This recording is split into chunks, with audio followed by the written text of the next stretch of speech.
저희는 오늘 이제 창세기 12장부터 펼쳐지는 아브라함을 부르시는 하나님의 이야기를 함께 나누려고 합니다.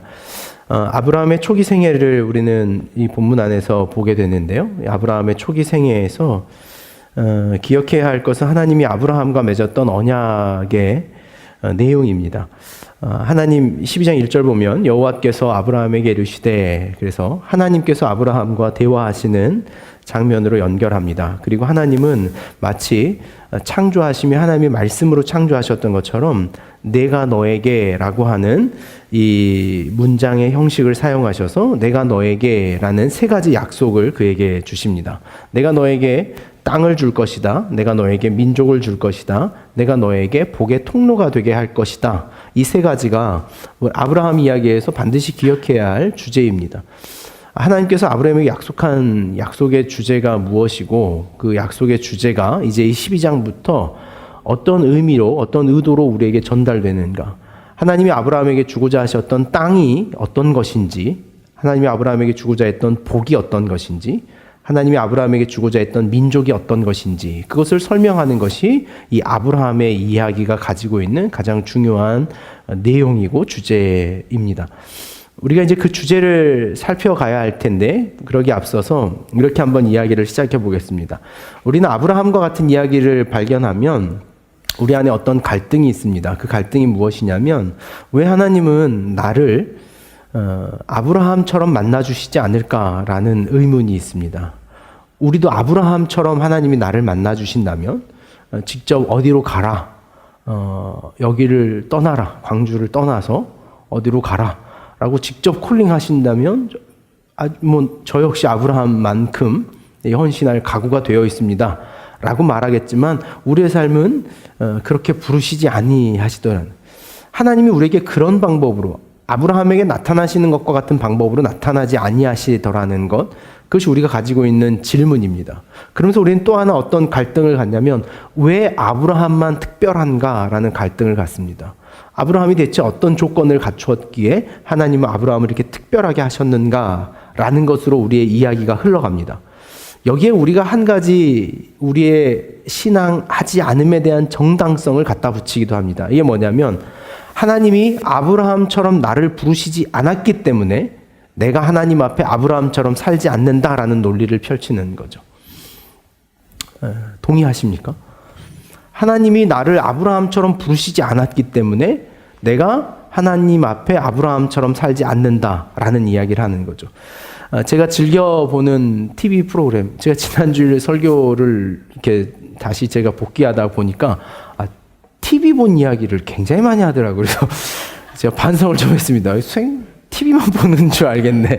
이렇게 하는데, 긴 시간 아니면 조금만하게 보면, 제가 좋아하는 프로그램이 있는데, 한 세 가지 정도로 이제 구분이 됩니다. 하나는 백종원의 골목식당, 그리고 하나는 자연인, 그리고 또 하나 제가 좋아하는 건 세상에 나쁜 개는 없다.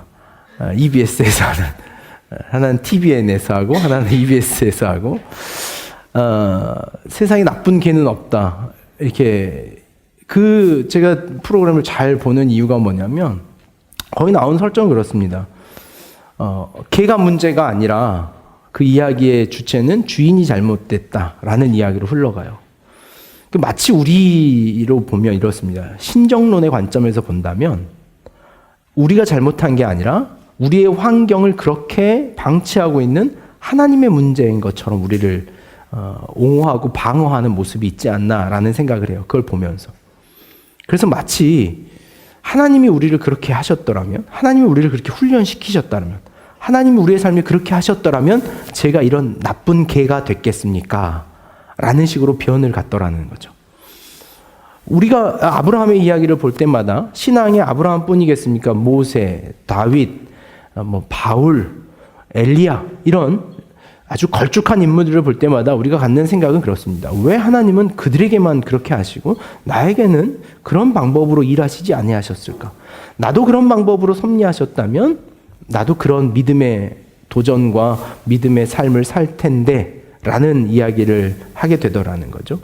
오늘 이 이야기로부터 우리 이 아브라함의 이야기를 볼까 합니다.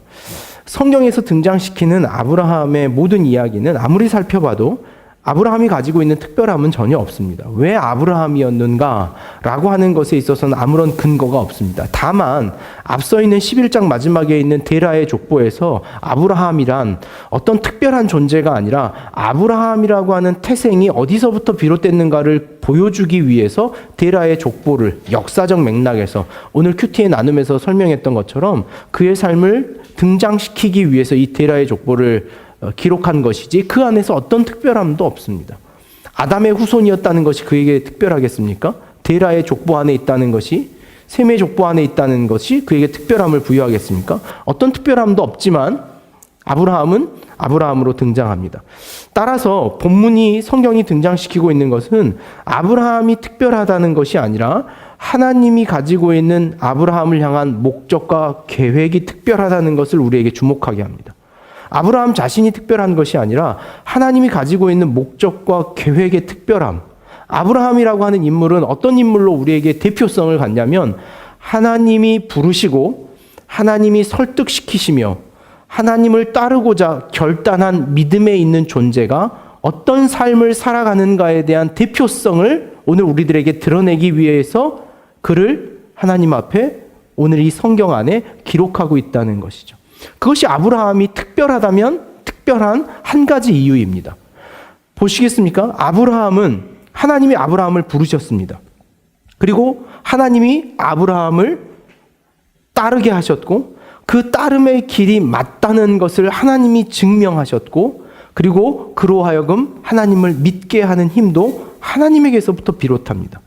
그 결과물로 등장시키는 것이 무엇이냐면 오늘 읽었던 12장 8절에 있는 거기서 베델 동쪽 산으로 옮겨 장막을 치니 서쪽은 베델이요 동쪽은 아이라. 그가 그곳에서 여호와께 제단을 쌓고 여호와의 이름을 부르더라. 결국에 아브라함이 했던 예배라고 하는 하나님을 향한 예배는 누구의 선 작업을 통하여 이루어지냐면 하나님의 선행으로 인하여 그가 하나님을 예배하는 존재가 되더라는 거예요.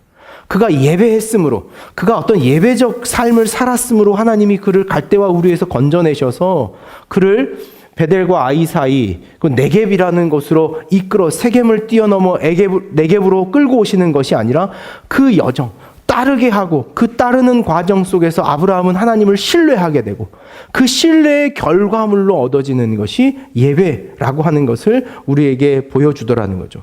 이 대표적인 방법을 등장시키는 것이 창세기 12장입니다. 왜 창세기 12장은 이 방법을 우리에게 등장시키냐면 앞서 있었던 이 원 역사, 이전 역사의 고대 역사가 가지고 있었던 인류의 방법이 아닌 새로운 방법의 하나님의 동행의 이 모티브를 만드는 것에 아브라함을 사용하고 있는 거예요. 이전의 방법과 다른 하나님의 새로운 방법의 새로운 창조에 하나님의 나라를 세우는 것에 아브라함을 어떤 모티브로 이용하고 있는 거죠. 어떤 구조물로 만들어 놓는 거예요. 하나님을 믿는 믿음의 존재란 이 아브라함의 길을 걸을 것이다. 아브라함의 삶을 살 것이다. 그것이 어제 우리가 나눴던 이 성경이 등장시키고 있는 세겜, 아이와 베델, 네겝이라고 하는 지리적 특징이라는 것을 어제 저희는 나눴어요. 그래서 오늘 아마 우리 맡으신 분들이 아마 이 이야기를, 이 경로, 그 어떤 경로를 세우고 있는 거예요. 하나님 앞에. 믿음의 삶이란 이런 것이다라고 하는 경로를 아브라함을 통하여 우리에게 보여주고 있는 것이죠. 하나님을 보게 하는 방법을 제시합니다. 하나님을 등장시키는, 이 세상에 하나님을 등장시키는 방법이에요. 하나님의 하나님됨을, 하나님의 존재 증명을 하기 위해 가장 편한 방법은 뭘까요? 하나님 편에서. 가장 명확하고, 나타나시면 되는 거예요. 그러니까 우리의 삶에 우리가 잘못할 때마다 어떻게 하시면 됩니까? 그 즉시 나타나시면 되는 거죠. 하나님께 불가능하실까요? 하나님 그게 안 되실까요? 왜 하나님은 아브라함에게 하셨던 것과 같이 하시지 않고 우리의 삶은 이렇게 멀리 있는 것처럼, 우리가 어떤 잘못을 해도 하나님 마치 나를 방치하고 있는 것처럼 내 삶에 나타나시지 않는가라는 거예요. 하나님이 그 방법을 선택하시지 않는가. 그것이 아브라함의 이야기 속에 등장하는 가장 중요한 배경이고 내용입니다. 하나님이 세상에 자신을 증언하시고 드러내고자 하는 방법이 이 아브라함과 같은 방법이 될 것이다 라는 거예요. 오늘 이 설명을 우리가 좀 주의 깊게 듣기를 원합니다. 그건 뭐냐면 하나님은 하나님과 관계를 맺고 있는 그가 하나님과 관계를 맺는 자로서의 삶이 어떠한가를 통하여 세상에 하나님을 나타내신다라는 거예요. 그게 하나님의 자기 증명의 방식이에요. 그것이 성경에서 하나님이 하나님을 이 세상에 증언하시는 방법으로 사용하시는 거예요. 다시 설명하자면 그럽니다.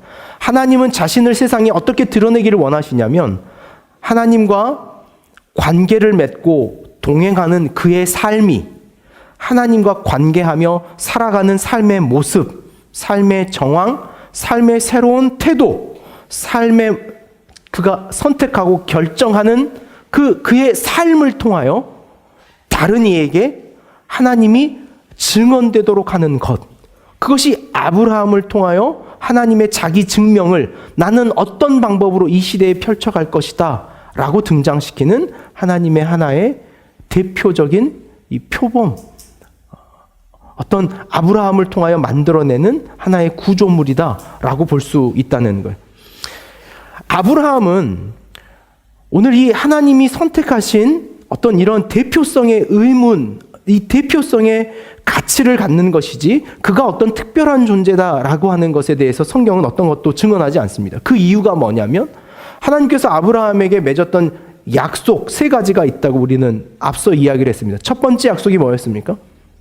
내가 너에게 땅을 줄 것이다. 내가 너에게 민족을 줄 것이다. 내가 너에게 복의 통로가 되게 할 것이다 라는 것이었어요. 그러나 아브라함의 삶의 결론을 통하여 우리가 배우는 건 무엇이냐면 아브라함이 얻은 땅이 얼마만큼인지 여러분 아십니까? 그가 돈 주고 산 막벨라 굴 하나입니다. 굴 하나. 그것이 하나님께서 땅을 주겠다라고 약속한 것에 대한 내용이에요.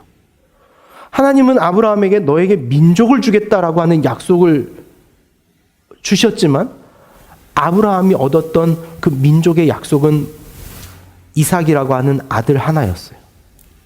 아브라함이 자신의 삶에서 얻은 것이란 겨우 굴 하나, 아들 한 명밖에 없었습니다. 그것이 하나님께서 아브라함에게 주셨던 아브라함의 삶의 축복이에요. 그것이 어떻게 아브라함의 특별함, 아브라함에게만 보여주셨던 하나님의 놀라운 사건이라고 말할 수 있겠는가라는 질문을 보는 거죠. 하나님은 아브라함을 부르신 이후에 그의 삶에 보여줬던 것, 그의 삶이 하나님의 부르심 앞에 등장하고도 아브라함이 펼쳐내는 자신의 삶의 모습을 우리는 보자면 온통 실수투성입니다. 의문이에요. 고민투성입니다. 갈대와 우르를 벗어난 그가 하나님을 예배하고 나서 그의 삶이 완벽해졌습니까? 아니에요. 예배하자마자 그는 하나님의 약속의 땅을 벗어나 애굽으로 도망칩니다. 그것이 12장 10절에 있는 이야기예요. 우리가 이제 만나게 됩니다. 애굽에 가지 말라는 말이 없었지만 하나님이 부르셨던 땅은 가나안 땅이었음에도 불구하고 그 땅이 기근하자 그는 하나님을 뒤로 하고 이집트로 도망갑니다. 이집트로 도망간 아브라함은 이집트에 가서 어떤 잘못을 자행합니까? 자신의 아내를 아내가 아닌 누이라는 거짓말을 통하여 이집트에 자신의 아내를 볼모로 맡기는 그 말도 안 되는 짓을 아브라함은 반복적으로 합니다. 그의 삶이 드러내는 건 뭘까요? 그의 삶이란 오늘 이런 겁니다. 하나님이 부르시고 관계를 맺는 그가 다양한 삶의 여정과 다양한 삶의 과정들을 통하여 하나님과 동행하는 삶이란 어떤 삶의 일상성과 자신의 삶을 어떻게 결정하는가를 다양한 현장에서 보여줘야 할 책임이 이제 아브라함에게만 있는 거예요. 왜요? 그는 그 자신의 삶을 하나님과 동행하며 살아가는 자신의 삶을 통하여 무엇을 세상에 증명해야 되기 때문에요? 하나님을 세상에 드러내야 되기 때문에 그래요. 그래서 아브라함의 삶이란 어떤 신앙인이기 때문에 우리가 생각하는 것처럼 믿음의 조상이라고 하는 것으로 완벽한 삶을 살아내는 것으로 끝나는 것이 아니라 그의 삶은 허덕이고 고민하고 방황하고 좌절하고 시험을 받는 것으로서의 삶이었어요. 그 시험의 정점에 있는 사건이 뭡니까? 이삭을 바치는 사건이었어요. 어떤 결정을 할 것인가? 하나님을 믿는 사람이라면, 하나님과 절대적 관계를 맺는 사람이라면 그 시험의 자리에서 어떤 결정과 선택을 내릴 것인가를 통하여 우리는 누굴 만나는 거예요? 하나님을 만나게 되는 거죠. 그것이 우리에게 하나님이 자기 자신을 증명하기 위하여 선택하신 하나님의 방법이라는 것을 성서적으로 설명하는 거예요. 왜 우리를 아브라함처럼 만나주시지 않을까에 대한 답이 여기 있는 거죠. 왜 우리에게는 직접 현현하시지 않을까에 대한 답이 여기 있는 거예요. 하나님은 어떤 방법으로 하나님 자신을 우리에게 등장시키시는 거예요? 네? 이 이야기를 이따가 반드시 나눠보십시오.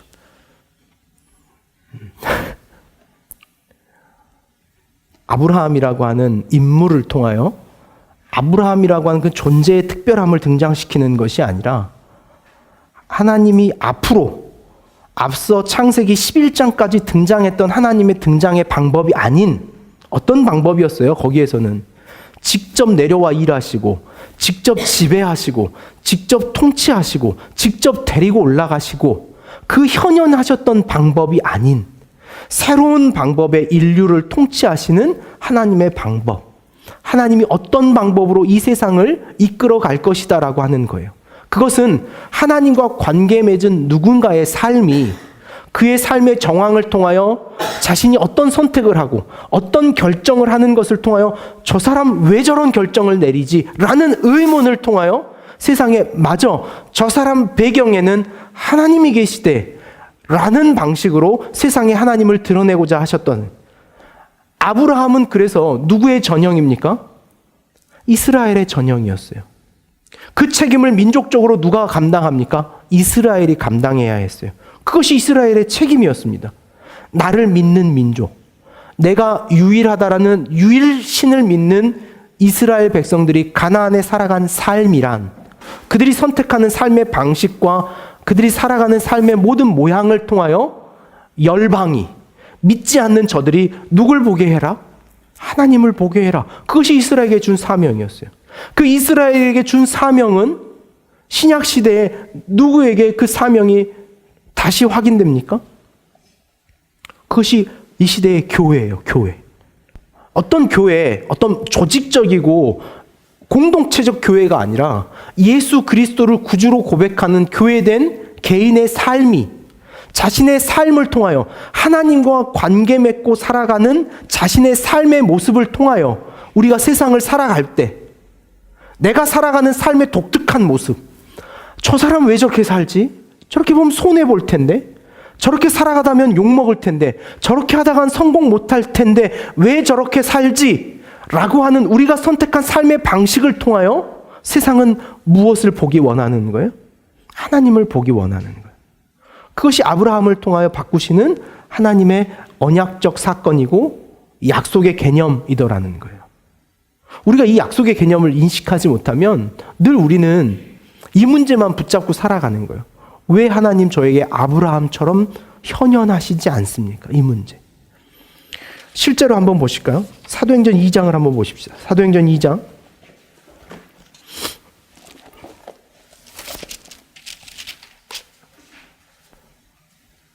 (43절에서) (47절입니다)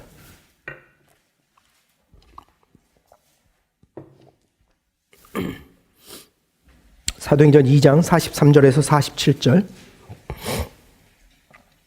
이 초대교회의 모습을 우리에게 이렇게 설명합니다. 같이 읽겠습니다. 사람마다 두려워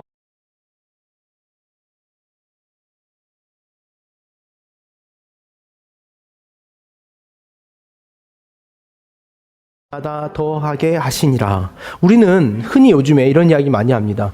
이제 교회가 부패했다, 교회가 세속화됐다라고 하는 어떤 도전과 절망의식 속에 초대교회로 돌아가야 된다라는 말을 종종 합니다. 초대교회로 돌아가야 된다. 초대교회로 돌아간다는 말의 의미는 뭘까요? 우리도 똑같이 교회 공동체의 모든 소유를 서로 팔아 통용하고 자신의 것으로 주장하지 않는 이런 삶을 살아야 된다 라는 것으로 우리가 이해한다면 동의하시겠습니까, 여러분? 우리가 주일날 안 되니까 오늘 여기 오신 분들끼리라도 한번 같이 한번 나가시면서 해볼까요? 자신의 소유를 다 내어놓고. 우리가 초대교회를 이해할 때 역시 아브라함처럼 이 문제를 이렇게 이해할 수 있습니다. 초대교회는 모든 재산을 통용하고 자신의 소유를 주장하지 않았다라는 것으로 우리가 초대교회로 돌아가야 된다면 마치 아브라함이 가나안 땅에 갔던 것처럼 우리가 아브라함의 신앙을 회복해야 된다라고 말하는 것은 마치 우리가 지금 여기 살지 말고 어디로 가야 되는 거예요. 광주광역시를 떠나, 너는 갈대와 우르를 떠나 라고 말씀하셨던 그 부르심을 우리는 뭐라고 받아야 돼요? 광주광역시를 떠나 어디로 가라? 우리도 예루살렘으로 가야 된다는 걸 믿는 거예요. 그것이 한국교회가 흔히 품었던 초기 선교에 대한 모티브였습니다. 그 땅으로 가라. 마치 초대교회의 회복이 마치 이런 어떤 형태적 회복이라면 우리는 착각하고 있는 거예요. 초대교회의 회복이라는 아브라함과 똑같은 개념에서 어떤 개념입니까?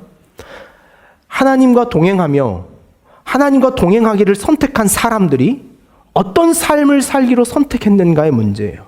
어떤 삶이었습니까? 그 시대의 삶에 모순되는, 그 시대의 가치에 저항하는, 그 시대의 삶에 대하여 스스로 깨고 나오려고 하는 새로운 삶의 형식을 선택하는 것으로서의 교회예요. 이건 표면적인 예인 거예요. 표면적인 예시. 그 사회에서 가장 깰 수 없었던 조직 문화가 자신의 소유를 타인과 통용하는 문제였기 때문에 하나님과 동행하기를 결단한 그들 안에 무엇이 생기냐면 새로운 삶의 도전이 생기는 거예요. 그래서 그것을 통하여 어떤 일이 일어났다고 사도행전 47절 말합니까? 하나님을 찬미하며 예배하며 온 백성에게 칭송을 받으니 저 사람들 왜 저래? 라고 하는 특별한 이름을 받으니 주께서 구원받는 사람을 날마다 더하게 하시더라. 구원받는 사람을 날마다 더하겠다는 것은 어떤 의미입니까?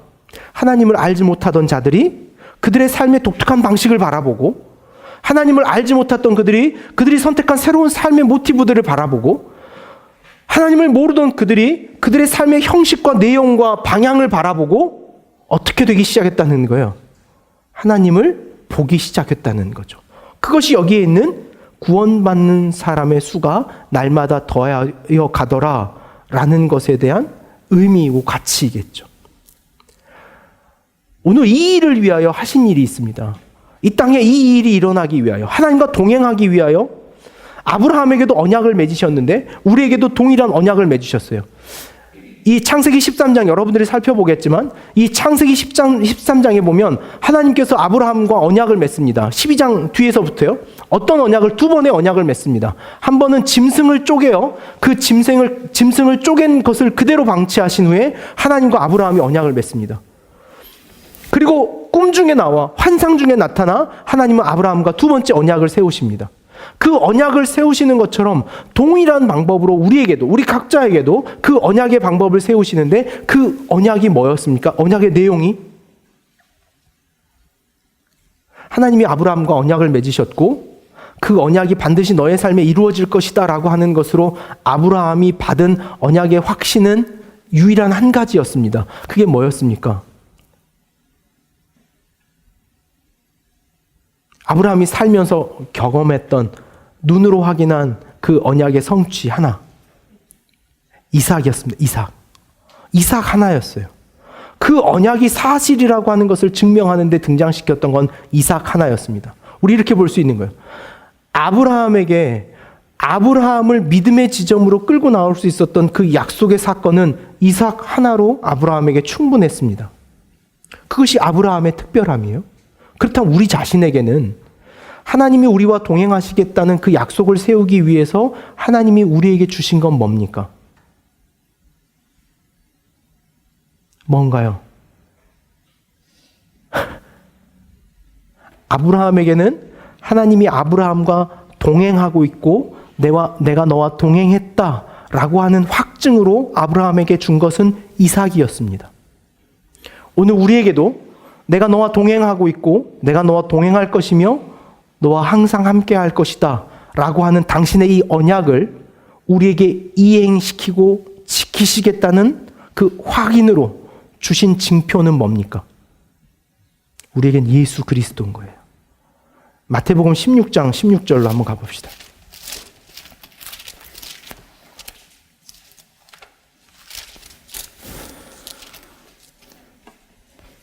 베드로의 신앙 고백을 이렇게 담습니다. 이것이 교회였습니다. 교회. 마태복음 16장 13절에서부터 보면 예수께서 빌립보 가이사랴 지방에 이르러 제자들에게 물어 이르시되 사람들이 인자를 누구라 하느냐 이르되 더러는 세례 요한 더러는 엘리야 어떤 이들은 예레미야나 선지자 중에 하나라 하나이다. 이르시되 너희는 나를 누구라 하느냐. 시몬 베드로가 대답하여 이르되 주는 그리스도시요 살아계신 하나님의 아들이시니이다. 이 믿음의 고백을 갖습니다. 주는 그리스도시요 살아계신 하나님의 아들입니다. 그것이 하나님이 우리와 함께 하신다는 언약의 확증입니다. 라고 베드로가 고백하는 거예요. 그러자 예수께서 17절에 예수께서 대답하여 이르시되 바요나 시몬아 내가 복이 있도다. 이를 내게 하게 한 이는 혈육이 아니요 하늘에 계신 내 아버지라. 여러분 이 본문을 통하여 우리는 아브라함을 느껴야 돼요.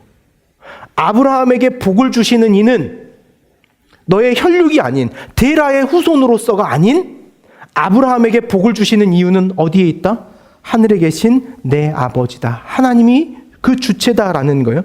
이것이 교회가 됩니다. 18절 말씀에 또 내가 내게 이르노니 너는 베드로라. 내가 이 반석 위에 내 교회를 세우리니. 교회라고 하는 첫 번째 하나님의 이 선택의 조건이 등장합니다. 교회는 여기에 세워지는 거예요. 여기에 세워지느니 음부의 권세가 이기지 못한. 교회는 어디에 세워지는 거예요? 교회는 예수 그리스도가 하나님이 우리와 동행하신다는 하나님의 증언과 확증이라는 사실을 믿는 것. 하나님이 우리에게 복을 주신다는 사실을 바라보며 살아가는 우리의 삶의 모형이 교회라는 거예요. 그 교회에게 주시는 아브라함과 똑같은 구조의 축복이 있습니다. 그것이 19절에 있는 말씀이에요. 내가 천국의 열쇠를 내게 주리니 내가 땅에서 무엇이든지 매면 하늘에서도 매일 것이요 내가 땅에서 무엇이든지 풀면 하늘에서도 풀리라. 이것이 교회에게 주셨던 축복이었습니다. 이 축복을 창세기 12장으로 한번 가보시겠습니까? 그대로 손가락을 하나 걸어 놓으시고 창세기 12장 3절 말씀을 한번 읽어보십시오. 실제적으로 문장의 형태가 동일한 형태를 갖습니다. 창세기 12장 3절 같이 한번 읽겠습니다. 너를 축복하는 자에게 내가 복을 내리고 너를 저주하는 자에게는 내가 저주하리니 땅의 모든 족속이 너로 말미암아 복을 얻을 것이라 하시느니라. 뭐라 그랬습니까? 내가 천국의 열쇠를 내게 주리니 내가 땅에서 무엇이든지 매면 하늘에서도 매일 것이요 내가 너를 저주하는 자에게는 저주할 것이며 내가 땅에서 무엇이든지 풀면 하늘에서도 풀리라. 내가 너를 축복하는 자에게는 축복할 것이다. 아브라함에게 주셨던 하나님의 약속의 선언이 오늘 이 시대에 누구 위에 부어지는 거예요? 교회 위에 부어지는 거예요. 아브라함은 이삭을 얻어 특별한 존재가 됐습니다. 그렇다면 우리는 무엇을 얻었습니까? 우린 예수 그리스도를 얻은 존재예요. 하나님께서 아브라함에게 약속을 세우기 위해 그 약속이 유효하다는 사실을 증명하시기 위해 그에게 이삭을 주셨다면 우리에게 주셨던 약속이 유효하다는 사실을 증명하시기 위해 당신의 아들을 우리에게 주셨어요. 그러면 누가 더 특별합니까? 아브라함이 특별합니까? 우리가 특별합니까? 우리가 더 특별한 거예요. 아브라함이 분명한 약속을 받았습니까? 우리가 더 분명한 약속을 받았습니까? 우리가 더 분명한 약속을 받은 거예요. 이것이 아브라함이라고 하는 이야기의 구조를 통하여 그래서 갈라디아서 3장 또 히브리서 로마서 8장의 초대교회 신앙인들이 아브라함의 자손이 누구냐? 아브라함을 통하여 하나님이 하고자 하셨던 일이 무엇이냐? 라는 것으로 우리에게 도전하고 우리의 신앙을 깨우는 의미가 여기에 있는 것이죠. 우리는 십자가의 약속이 있습니다. 하나님은 아브라함과 그 약속의 유효함을 살리기 위해서 3년 된 순양과 순염소를 잡아 그것으로 각을 떠 하나님의 약속을 세웠습니다. 이 언약은 내가 반드시 지킬 것이다 라는 언약이에요. 종종 불경하게도 제가 자주 사용하는 말이 있죠. 하나님은 우리를 향한 우리와 동행하시겠다는 하나님의 약속을 세우시기 위해 하나님은 자신의 아들을 저 나무 위에 걸어 그를 쪼개셨어요. 그게 아브라함의 이야기 속에 있는 우리의 구원의 사건이에요. 그럼 아브라함이 살아갔던 삶이 뭐였습니까? 하나님과 관계를 맺고 동행하는 사람이 어떤 삶을 선택할 것인가는 누구에게 맡겼습니까? 아브라함에게 맡겼어요. 그것이 우리에게 맡겨져 있는 거예요, 지금. 우리가 우리의 삶의 정황 속에서 어떻게 선택하고 어떻게 살아가고 무엇을 포기하고 무엇을 내려놓는가는 그것은 이제 우리가 우리의 삶을 통하여 우리의 하나님을 세상에 드러내게 하는 방식이에요. 내가 너를 저주하는 자를 저주하고 내가 너를 축복하는 자를 축복하겠다라고 하는 사건은 그래서 어디에서 가장 먼저 이루어졌습니까? 창세기 14장에서 이루어집니다. 그게 이제 오늘 우리가 나눌 멜기세덱의 이야기 안에서 이루어져요. 살렘 왕은 아브라함을 축복하며 하나님이 축복하시고 소돔 왕은 아브라함을 저주하자 하나님은 그 왕도 저주하셨습니다. 하나님과 동행하는 삶의 모양은 무엇인가? 어떤 선택을 하고 어떤 길을 걷는가? 그 이야기가 이제 아브라함의 이야기예요. 그들이 살아갈 땅은 어떤 땅인가? 그들이 살아갈 땅의 개념은 어떤 것인가? 그들이 살아갈 민족의 개념은 어떤 것인가? 라는 것을 보여주는 것이 아브라함의 이야기예요.